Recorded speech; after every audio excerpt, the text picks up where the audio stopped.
Taoiseach, it's exactly a year ago that the government rammed through the legislation to establish Irish water and water charges without any substantial debate. And despite massive public marches of opposition, despite numerous U-turns, the most recent being one where you announced that you wanted to bring clarity, certainty and to restore confidence where there has been confusion, you said, in relation to Irish water. Well, Taoiseach, I can tell you after the debate in the last week, people are still confused, baffled and bewildered by how the government is making this up as we go along. And Taoiseach, I just want to say, last Wednesday night the Minister was exposed and the entire project was exposed. Because when you add up the figures, Taoiseach, in terms of the conservation grant, the financing cost of the metering at 41 million, 165 million for the conservation grant, and other administration in terms of billing and so on, you take 80% compliance in terms of compliance and paying and 80% take up of the grant, you're looking at a net revenue of 25 million per annum. And that is after we have ploughed. That's after you've ploughed 539 million into metres into the ground that will never be read, and about 180 million into establishing Irish water in the first instance. And then, Taoiseach, we are faced with a situation where the government is desperate to try and do anything it can to reduce the costs of Irish water so that it can pass this famous market cooperation test to keep it off balance sheet. So what do we get? Last night at 8 p.m, at the 11th hour, the Minister announcing that the servicing and repayment of loans outstanding by local authorities that were to be transferred to Irish Water being serviced and repaid now by the Central Exchequer, announced last evening, despite the fact that Deputy Cowan had asked last month about the transfer and got a misleading reply from the Minister. 3 devices have now been used to subsidise Irish Water to pass this test.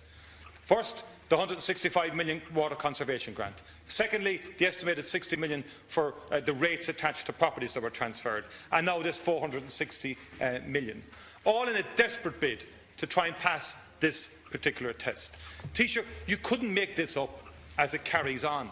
And I would ask you to go back to the drawing board. But more fundamentally, I'd ask you, would you have the confidence to bring in the Controller and Auditor General to examine this project in terms of value for money and what's afoot here? And secondly, Taoiseach, will you correct the record of the House, or will the Minister correct the record of the House in relation to the reply to Deputy Cowan on the 26th of November, where he said that the value of liabilities to transfer to Irish Water was ongoing, and last night he said it was in May that you guys decided to change tack and not to transfer all liabilities to Irish Water.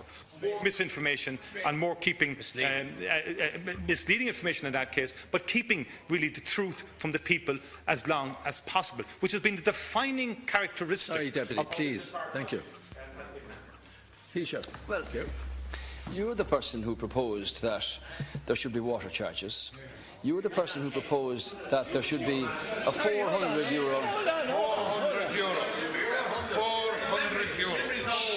Please, they don't need a chorus either. No, hold it. It's just 4 years since the... Minister, please. It's just 4 years since the Troika were around. Please. Yeah, you were the person... Don't make a point by shouting over the Speaker. Now, will you all stay quiet, please? Thank you. Deputy Micheál Martin proposed that there be a charge for water. He proposed that there be a €400 flat charge with no remission. Deputy... Sorry, would you stay quiet, please? Thank you. Look a minute, Deputy, would you please?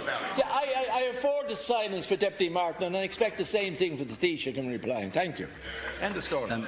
Deputy Cowan, in the last few days, has proposed that these charges, and all to do with Irish Water, be paid for through Central Exchequer. And that means further income tax increases, and you should explain that, Deputy Cowan. Now, this matter has been assessed independently by the by the Commissioner for Energy Regulation, and his assessments are there published for all to see and for all to read.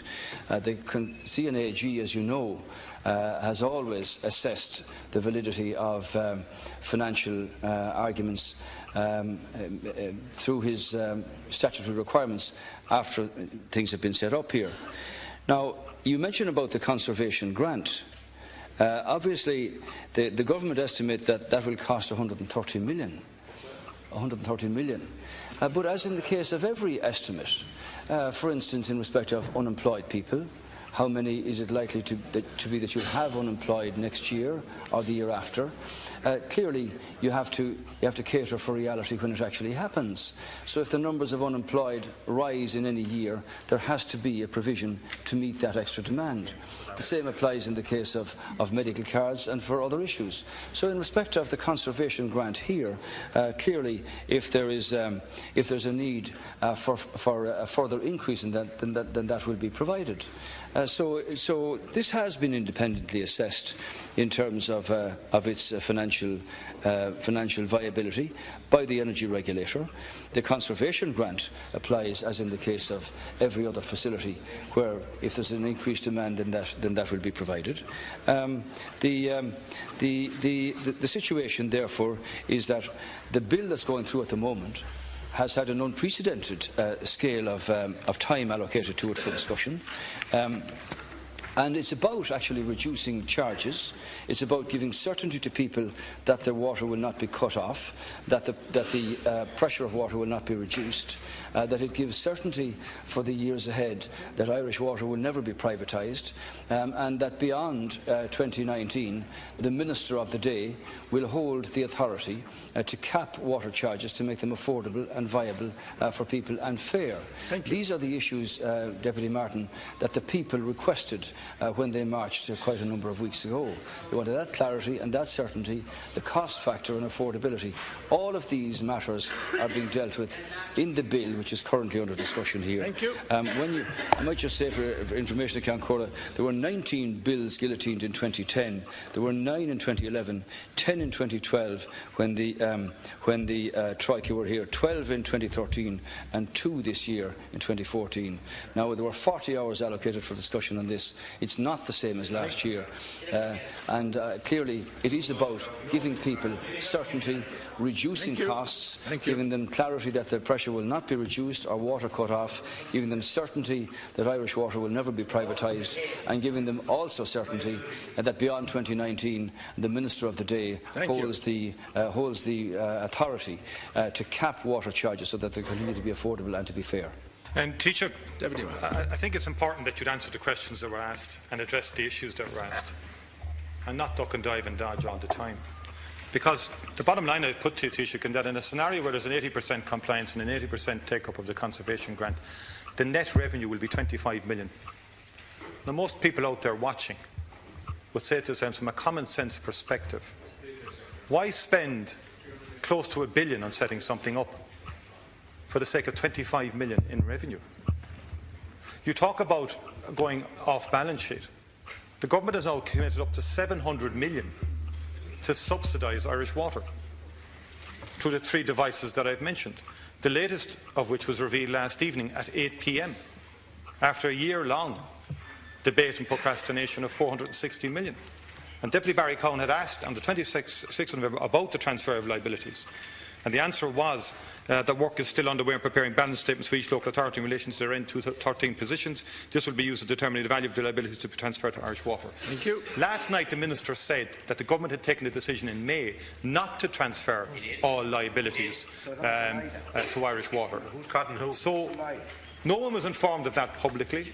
And even as late as a month ago, the Minister deliberately misled the Deputy in relation to the question that he asked. So I'd ask you that would be corrected, Taoiseach, in terms of the misinformation and the misleading information that was given. Thank you.